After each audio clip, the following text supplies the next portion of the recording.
আমালে সালিহার মধ্যে সবচেয়ে ছোট আমল হলো জিকির করা।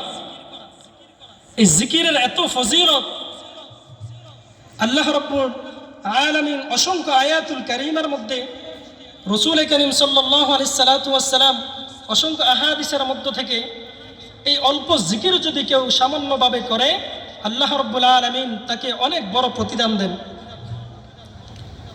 তিরমিজি শরীফের একটা riwayat 3375 নম্বর হাদিসের বর্ণনা, সাহাবী আব্দুল্লাহ ইবনে বুসরিন রাহিমাহুল্লাহ রাদিয়াল্লাহু তাআলা বর্ণনা করেন,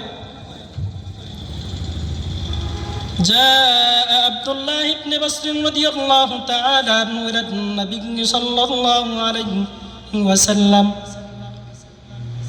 সাহাবী আব্দুল্লাহ ইবনে বসরিন রাদিয়াল্লাহু তাআলা আনহু রাসূল করিম সাল্লাল্লাহু আলাইহি ওয়াসাল্লামের দরবারে গেলেন। যাওয়ার পরে সাহাবী আব্দুল্লাহ ইবনে বসরিন রাদিয়াল্লাহু তাআলা আনহু বলেন, রাসূল করিম সাল্লাল্লাহু আলাইহি ওয়াসাল্লাম মসজিদে নববীর মধ্যে বসা ছিল। সাহাবী গিয়ে বলতেছেন, ইন্না শারাইআল ইসলাম ক্বাদ কাসুরাত আলাইয়া ইয়া রাসূলুল্লাহ। সাহাবী আব্দুল্লাহ ইবনে বসরিন রাদিয়াল্লাহু তাআলা আনহু বলেন, ইন্না শারাইআল ইসলাম ক্বাদ কাসুরাত আলাইয়া ইয়া রাসূলুল্লাহ। হে আল্লাহর রাসূল, আমার উপর ইসলামের হুকুম আহকাম মানা কষ্ট হয়ে যায়, এই জন্য আপনি আমাকে এমন আমলের কথা বলে দিন যেটা আমল করে আমি জান্নাতের মেহমান হতে পারি। রাসূল করিম সাল্লাল্লাহু আলাইহি ওয়াসাল্লাম তখন বলেন,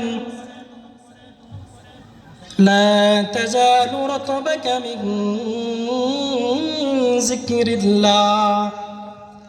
হে সাহাবী আব্দুল্লাহ ইবনে বসরিন, তুমি যদি সহজ আমল করে জান্নাতের মেহমান হতে চাও, তাহলে তুমি সর্বদা আল্লাহ রাব্বুল আলামিনের জিকির করে তুমি তোমার জিহ্বাটাকে তরতাজা রাখবা।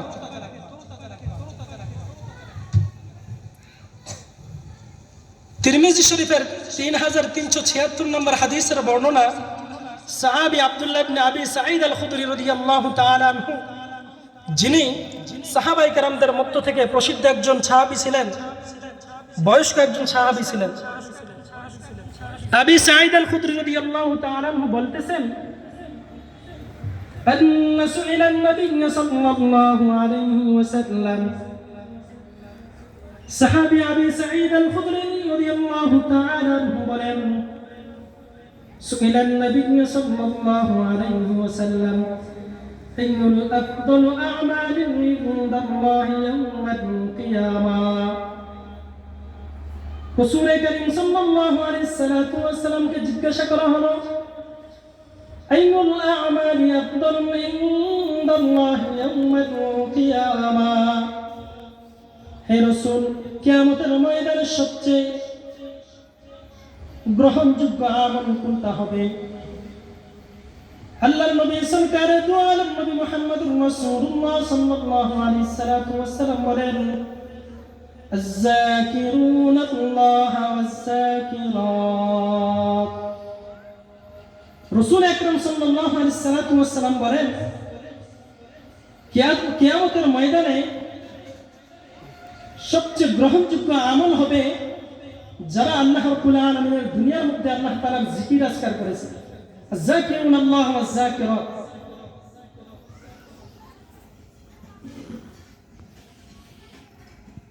কিয়ামতের ময়দানে সবচেয়ে বড় আমল হবে কোনটা?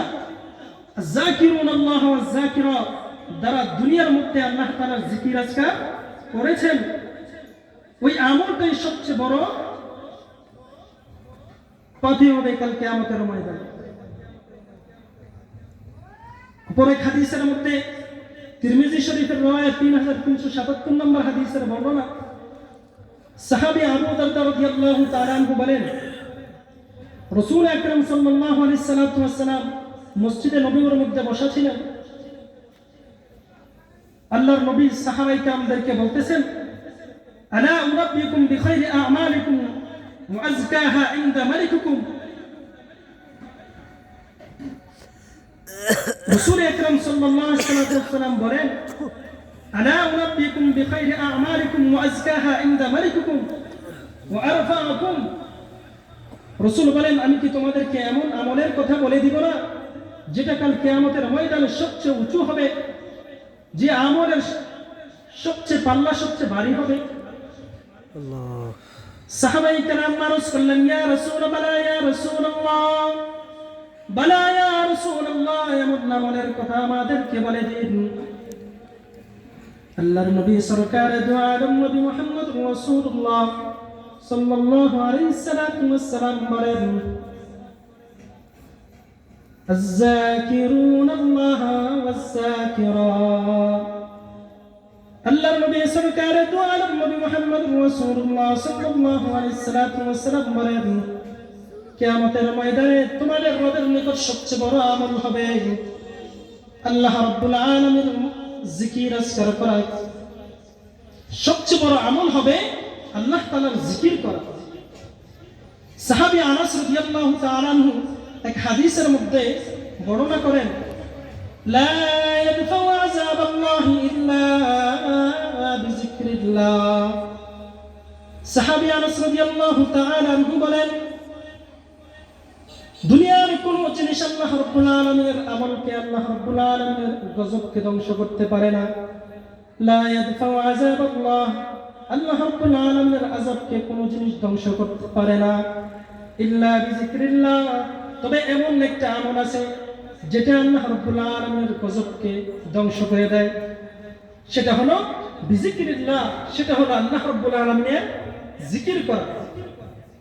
জিকিরের কত ফজিলত, এত ফজিলত, এটার কোনো তহারতের প্রয়োজন হয় না। যখন আমি কাজ করি তখনও জিকির করা যায়, চলার ক্ষেত্রে জিকির করা যায়। যখন আমি কাজ করি খেতে, ময়দানে, গার্মেন্টসে, যেখানেই কাজ করি না কেন, আমার জবান যদি আমার জিকির আজকাল করতে পারি, এই জিকিরটাই কাল কিয়ামতের ময়দানে আমার জন্য সবচেয়ে লাভবান হয়ে উঠবে। মুসলিম শরীফের হাদিসের বর্ণনা 2675 নম্বর হাদিসের বর্ণনা, সাহাবী আবু হুরায়রা রাদিয়াল্লাহু তাআলা আনহু বলেন, বাইনামা ইয়াসিরু রাসূলুল্লাহ সাল্লাল্লাহু আলাইহি ওয়াসাল্লাম ফি তরিকিহি ইলা মক্কা।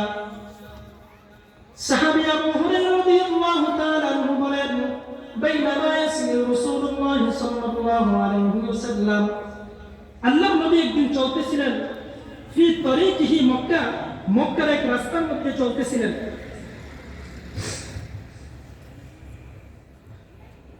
فمر على جبل يقال له بندان। রাসূল করিম সাল্লাল্লাহু আলাইহি ওয়াসাল্লাম একটা পাহাড় অতিক্রম করলেন। ইকাল লাহু বুন্দান, যে পাহাড়ের নাম হলো বুন্দান। রাসূল করিম সাল্লাল্লাহু আলাইহি ওয়াসাল্লাম যখন এই পাহাড় অতিক্রম করেন, রাসূল ওই পাহাড়ের দিকে তাকিয়ে বলতেছেন, সাবাকাল মুফাররিদুন, সাবাকাল মুফাররিদুন। সাহাবায়ে কেরাম আরজ করলেন, ইয়া রাসূলুল্লাহ ওয়া মাল মুফাররিদুন। সাহাবায়ে কেরাম বলেন, ইয়া রাসূলুল্লাহ ওয়া মাল মুফাররিদুন, মুফাররিদুন কি? আল্লাহর নবী সাল্লাল্লাহু আলাইহি নবী মুহাম্মদুর রাসূলুল্লাহ সাল্লাল্লাহু আলাইহি ওয়াসাল্লাম ইরশাদ করেন, আয-যাকিরুনাল্লাহ ওয়াজ-যাকিরাত। রাসূল বলতেছেন, মুফাররিদুন হলো যারা দুনিয়ার ময়দানে, দুনিয়ার মধ্যে আল্লাহ তাআলার জিকির আজকার করছে, তারাই হলো মুফাররিদুন। মুফাররিদুন মানে যারা কাল কিয়ামতের ময়দানে জান্নাতের দিকে অগ্রসর হতে থাকবে, তাদেরকে বলে মুফাররিদুন। কত লাভ জিকিরে। তিরমিজি শরীফের হাদিসের বর্ণনা, রাসূল করিম সাল্লাল্লাহু আলাইহি ওয়াসাল্লাম বলেন, قال رسول الله صلى الله عليه وسلم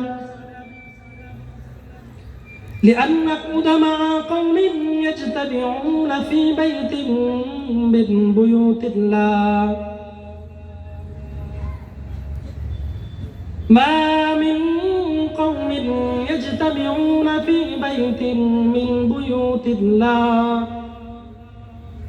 يتلون القرآن ويتدارسون فيما بينهم إلا حفتهم الملائكة রাসূল করিম সাল্লাল্লাহু আলাইহি ওয়াসাল্লাম বলেন যে দুনিয়ার যেই কোনো ময়দানে ছোট্ট একটা জামাত হোক, যেই কোনো স্থানে হোক, মা মিন কওমিন ইয়াজতামিউনা ফি বাইতিন মিন বুয়ুতিল্লাহ, যেই কোনো দুনিয়ার ময়দানে যে কোনো স্থানে একটা জামাত বসে আল্লাহ রাব্বুল আলামিনের কুরআনুল কারীম তেলাওয়াত করে, ওয়া ইয়াতাদারাসুনা ফীমা বাইনাহুম, ওখানে ইলমের মুযাকারা করে, জিকির আজকার করে, রাসূল করিম সাল্লাল্লাহু আলাইহি ওয়াসাল্লাম বলেন ইল্লা হাফাতহুমুল মালায়েকা, ওই জামাতটাকে ফেরেশতারা বেষ্টন করে নেন।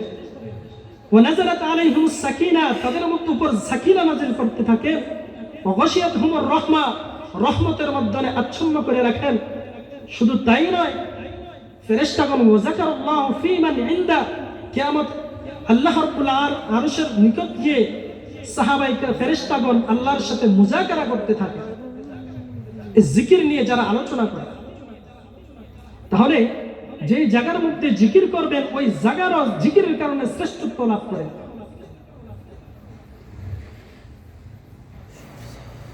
রাসূল করিম সাল্লাল্লাহু আলাইহি ওয়াসাল্লাম এক হাদিসের মধ্যে বলেন لأن قال رسول الله صلى الله عليه وسلم لأن أقعد مع قوم يذكرون الله من صلاة الفجر إلى غروب الشمس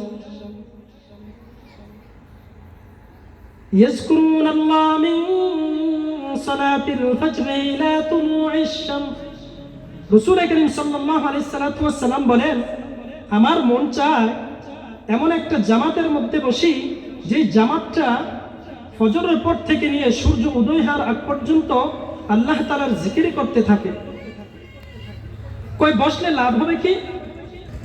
আল্লাহ রাসূল বলেন বসলে লাভ হবে যে বনি ইসরাঈলের একটা গোলাম আজাদ করলে যে সওয়াব হয় এর থেকে বেশি সওয়াব হবে।